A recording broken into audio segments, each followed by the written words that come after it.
tàmbale depuis le début bu muy commencé lañ commencé liggéey bu avec daan coronavirus ñuy liggéey bu baax a baax a baax te la fois dernière kilifa gi moo woote par rapport à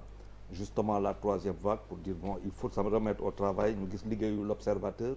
avant-gardiste leader daf koy niroo aussi leader daf koy niroo GFM IGFM def liggéeyam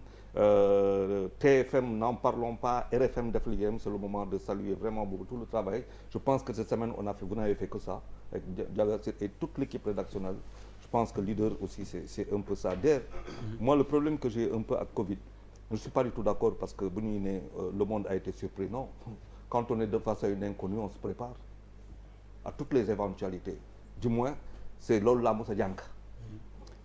lan la xëy na virus bi ñu ngi koy jàng en même temps que ñu siy gën a confronté ak moom mais faw bés dina ñëw mu mel un vulgaire rhume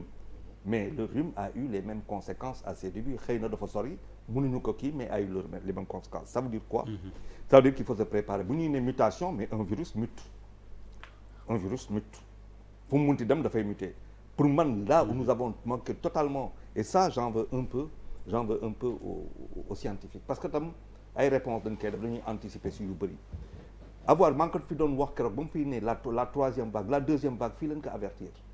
der troisième vague non la deuxième vague je parle pas de la troisième vague der fii lañ avertir la deuxième vague je me rappelle que nous avons averti la deuxième vague nous étions en octobre 2020 waxaguñu deuxième vague fii lañ avertir troisième vague et c'était en mai et ça moi j'en ai parlé de la même manière qu'on avait parlé de confinement individuel mobile de la même manière on a développé la thèse du pass sanitaire nga xamante ne képp kuy kilifa si biir dëkk bi képp ku fi am responsabilité surtout en milieu public war nga am sa benn badge dama ko fàtte si biir oto bi benn badge boo xamante ne def nga say ñaari piqûre ne serait-ce que pour donner l'exemple parce que tout a été fait médecins yi def nañ lu ñu mën centre yi def nañ lu ñu mën gouvernement bi def na lu mu mën ñun def na lu ñu mën lan moo si des mooy que ñu continuer en peuple mûr et leader pour moi le variant le plus terrible auquel on doit s'attendre mooy variant boo xamante ni mutation fii lay jógee parce que c'est le variant là qui va se retrouver dans un contexte boo xamante ne qui était le plus difficile pour le Covid variant boobu am nekk lu gën a difficile pour le peuple qui est dans 8 millions à moins de 20 ans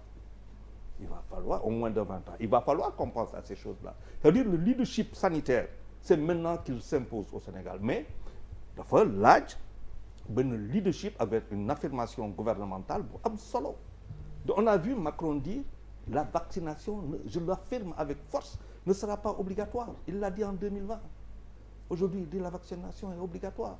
parce que la vaccination de la même manière qu'à un moment mais Charles indi na coow France de am na ñu d'accordul et même waa kër docteur foofu am na ñu yëkki seen baat loolu mooy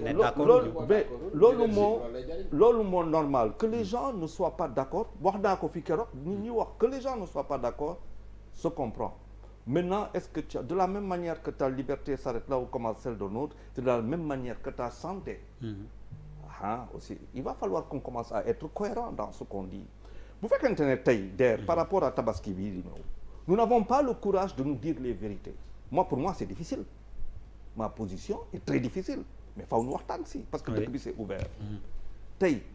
les rendez-vous au niveau ñu dem foofu di dina suñu xel ba pare war a def loo xamante ni moom dafa bokk si suñuy aada mooy lan mooy ziar daf ci bokk suñu aada la mais benn président lan moo ko fi daaneel en 2000 mais tabaski la woon ñëpp dañ dellu si biir goxaana voté contre moom c'était 2000 c'était Abdou Diouf loolu moo ko fi daaneel en 2000 c'est des gens qui sont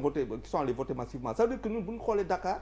à chaque fois qu'il y a la fête de la tabaski on voit que Dakar n'est pas en fait Dakar c'est une terre qui d'accueil mais cluster bi tey Dakar la moi ma grande crainte mooy qu'on ne parle pas que ñu bañ jël suñu mottukaay et qu'on fasse du Sénégal le cluster de l'Afrique de l'Ouest parce que bu ñu ko defee ça veut dire que notre compagnie aérienne nationale là Air Sénégal c'est mort dootu fi jógee avion dootu fi jógee dem fenn c'est-à-dire qu'on nous isole et moi c'est ma grande crainte ce n'est plus seulement un problème interne ça devient un problème dangereux pour nous tous de manière interne endogène et de manière exogène et je pense que tey avec pourquoi j'ai commencé par féliciter Bouba et tout le travail qu'il a fait ça veut dire que tey ñun fa la ñu war a toll caaxaan faaxe der caaxaan faaxee. mais ou bon c'est ça mooy ou c'est le tsunami. Et si le tsunami, der tu sais ce que ça veut dire. Ça veut dire que la semaine prochaine ou dans 10 jours on parle de 3000 de 5000 cas. C'est le tsunami. parce que après c'est 20 000. yàlla nañ ci yàlla musal Charles. waaw yàlla na si yàlla musal nag boobu. mooy loo xamante ne. ñoo koy liggéeyal suñu bopp ñoo koy liggéeyal suñu bopp xaw ma béy sa tool yàlla béy sa tool mu jeex na. ok Charles ngi lay féliciter mais il y a des sollicitations boobu donc man duma la féliciter gum à l'antenne il faut remettre les capsules de Dan Corona apparemment les gens ont baissé la garde